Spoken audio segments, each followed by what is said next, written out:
स्वर संधि की चौथी संधि यानी कि वृद्धि संधि कराएंगे।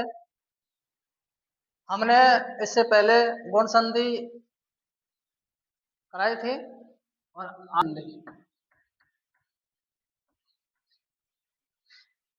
वृद्धि संधि।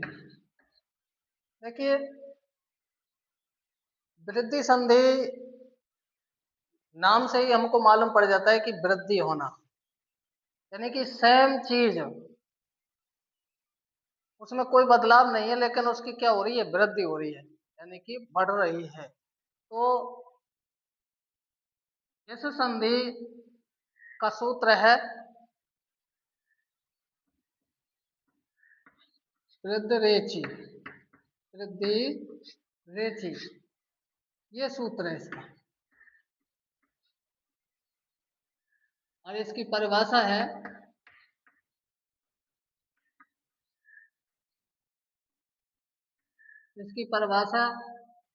वृद्धि की जब ए ऑब्लिक आ के बाद ए ऑब्लिक आई कोमा ओ ऑब्लिक औ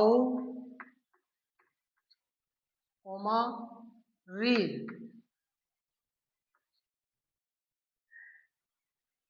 आए तो ए ऑब्लिक आई के स्थान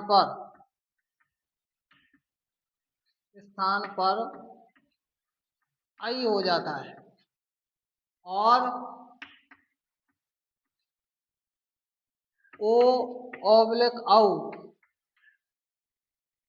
के स्थान पर औ हो जाता है, औ हो जाता है, और री के स्थान पर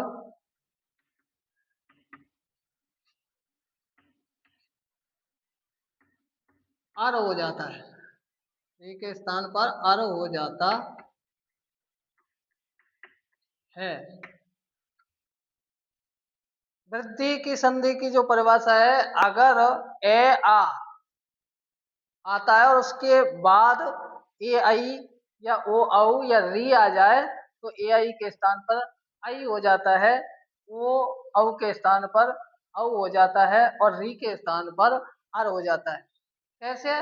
देखिए जैसे ए के बाद में अगर ए आ जाए तो क्या होना है, वृद्धि होना है। किसकी होना है? इसकी होना है, पीछे वाले ए की क्या होना है, वृद्धि, सेम, यानी कि बढ़ जाएगी। तो इस पे अब फिलहाल कितनी मात्रा है, एक।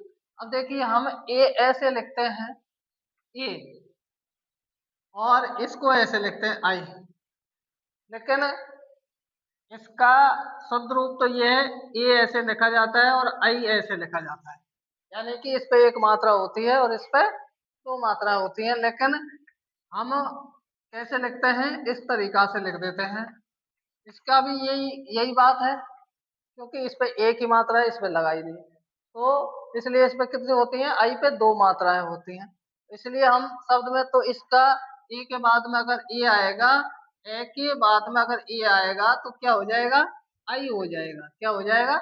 आई हो जाएगा। अगर आ के बाद में ए आएगा तो भी क्या हो जाएगा, आई हो जाएगा।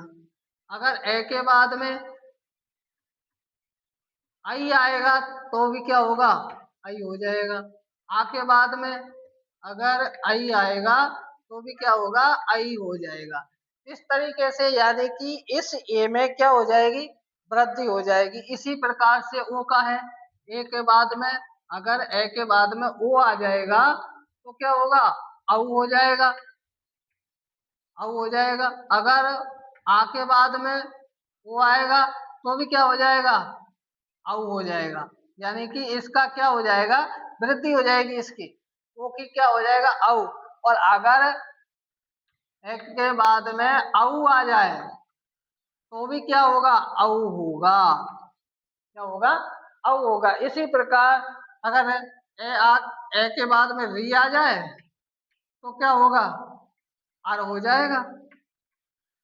और आ जाए, आ के बाद में अगर री आए तो क्या होगा, तब भी क्या होगा, आर हो जाएगा। तो इस प्रकार से हमारी ये वृद्धि संधि की परिभाषा है कि ए आ के बाद में गुण संधि में क्या हुआ था, रूप ही बदल गया। गुण संधि भी ऐसी है कि ए आ के बाद में अगर ई और ई आए, लेकिन उसका क्या है, रूप बदल गया, यानी कि ई की जगह पर उसने क्या कर दिया, ये कर दिया। इसीलिए अब इसमें क्या है, ए आ के बाद में इन्हीं की वृद्धि हो जाएगी, इनकी क्या हो जाएगी, वृद्धि हो जाएगी। जैसे उदाहरण हम बताते हैं आपको, आध प्लस एब, आध प्लस एब। अब इसमें से ए निकला और ये ए बराबर क्या हो गया, आई। तो जब इसको जोड़ेंगे तो क्या हो जाएगा, अदैव हो जाएगा, अदैव हो जाएगा। इसी प्रकार से हमारे और भी उदाहरण हैं, जैसे तब प्लस एव क्या हो जाएगा, सत्येव। और संदेव, संदेव। तो अब इसका संधि विच्छेद, तो मैंने आपको बताया था कि स्वर संधि में हमेशा बड़ी मात्राएं देखते हैं। अधिकतर जब इसकी हम संधि विच्छेद करेंगे तो सबसे पहले ये देखेंगे कि बड़ी मात्रा किस पे लगे, अधिकतर बड़ी मात्रा का प्रयोग होता है। तो देखिए इसमें आई की मात्रा लगी हुई है बड़े की, तो क्या हो जाएगा, इसको तोड़ेंगे तो सदा प्लस ए, वही आके बाद में है। इसी प्रकार अब का है, जल प्लस ओग। अब देखिए इसको, इसमें से क्या निकला, ए निकला, इसमें प्लस क्या आया, ओ बराबर क्या हो गया, औ हो गया। तो अब इसको जब जोड़ेंगे तो क्या हो जाएगा, जलोग, औ की मात्रा लग जाएगी। इसी प्रकार गंगोग, ये गंगोग। और गंगोग में क्या है, अब इसको हम तोड़ेंगे तो बड़ी मात्रा का है, औ की है, यहीं से गंगा, गंगा प्लस ओग, गंगा प्लस ओग, गंगोग हुआ। इसी प्रकार से हम री का उदाहरण देंगे, जैसे सुख प्लस रत, तो क्या हो जाएगा, सुखार्थ। क्या हो जाएगा, सुखार्थ। दुख, दुख प्लस रत, दुख प्लस रत, तो क्या हो जाएगा, दुखार्थ। तो इस प्रकार से हमारी वृद्धि संधि होती है। फिर एक बार फिर बताता हूं आपको कि वृद्धि यानी कि बढ़ना, और इसकी परिभाषा है, जब ए आ के बाद में ए आई आए तो ए आई के स्थान पर आई हो जाता है। अगर ए आ के बाद में वो औ आए तो वो औ के स्थान पर औ हो जाता है।